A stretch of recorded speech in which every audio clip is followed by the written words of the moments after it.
Hi, Professor Hensley. This is Valerie Mena, and I'll be talking about the instructional strategies that we learned this week. First, we have the teachers center strategy, which is basically the strategy that teachers use when they are the ones who implement everything in the classroom. Basically, they give out the lesson, and it's just the teacher talking, and barely no interaction with or no participation with the students. Now, with the student-centered strategy, that means that the student is more involved in the classroom. The student participates with their classmates, with their peers. They do the think, pair, share. They turn and talk. They can do a gallery walk. They are more interacted with the teacher. The teacher asks questions. The students answer. They have more flexibility in the learning world that before we did not. I remember when I was a kid back in elementary school, there was no such thing. Coming to the carpet, or in my case, it was coming to the floor. There was no such thing. Now we go from carpet to desk to carpet again to desk. We move. Students are so involved. They're so active.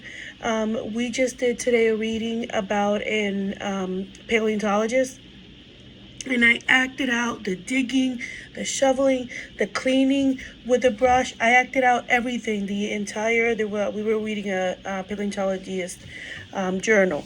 And I'm like, okay, so who wants to do the acting now? And they did it. There was never such a thing when I was in school.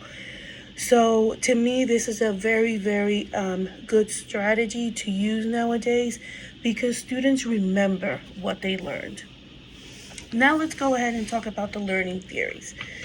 Let me start with behaviorism. Behaviorism, it's a theory from Skinner, and Skinner basically said that learning occurs when using rewards.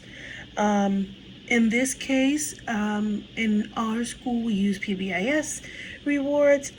We have our ticket system. Some other schools use Dojo. We have a ticket system, and every time you see a student doing what they're supposed to, like for example, coming to the carpet on time, sitting correctly, walking in a straight line, handing out their work where it's supposed to go, participating, giving good feedback to another peer, they get tickets. So that's what he bases his learning on. Then we have cognitism, which is from Piaget.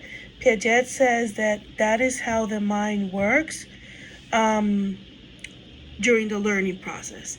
You ask questions to activate their learning, to activate their prior knowledge, and this will increase the retention of their new learning. Then we have constructivism from Vygotsky, and this one is based on constructing the knowledge. When you work together, you build knowledge. And this one reminds me of Think, Pair, Share, that when they work together, they collaborate together, the results are amazing. You can get a student that was not aware of something that the other brought up, and their knowledge grows. We do that during a class, several times in a class, so they use that very often in my class every single day. We pair them we don't call them anymore on grade level. We call them with learning gaps. So we have the ones that don't have that many learning gaps, and then we have the ones that have a little bit more learning gaps. And since I am a DLI teacher, we also pair them with the ones that know English versus to the one that do not know English, so that way they help each other. And when they transition to the Spanish side, of the day, they are paired the same way. So that way, one helps in English because it's the English learner, and then the other one helps in Spanish because it's the Spanish learner. So it's a mutual learning in one room and then in the other. Then we have the connectivism. This one relates to the real world experience. I love to give examples to my students. Everything that I tell them, it's like, so when I was a kid, I learned this. So when this happened, when I had my kids, they did this. When I'm doing my own homework, and I give them example. So when they learn with things that they can relate to, for example, I used to tell them, especially in the beginning of the school year, we need to learn from day one, because what we learn today is going to help us for tomorrow, for next week, for next month, for next school year, for when you're in middle school, high school, college. So I make that point constantly. And I even tell them, do you think Messi, from the first time that he kicked the ball, he made the goal? I'm like, no, guys. He had to kick that ball who knows how many times in order to get so good at it. So the same way when we're reading, the same way when we're writing, it's the same thing. So I try to make that connection so they're like, oh yeah, oh yes, I understand. And they do, which is wonderful. Then we have humanism. That is the human part in the teacher, that you have to connect with your students in a way that they know that you care, that you're there for them, not only to teach them. For example, I have a student that he sits with me at recess, and he's like, Miss Mena, is it time to go in? And I'm like, no, I'm so hot too. I want to go in. And we start talking about, he's an only child, and he has a dog named Tiny, and he started talking about his dog, that when he goes home, he gets to play with him.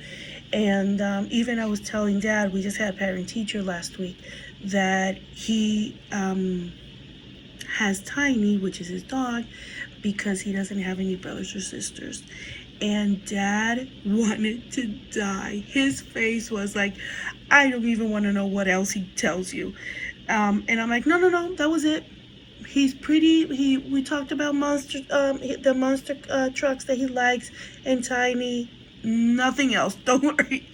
So I love to do that. I have one. If you see my nails, my kids, they paint them during recess, and they love that. And while she paints, so there's one specifically that when she paints them, she tells me all her life story and what she does and how many stuffed animals she has.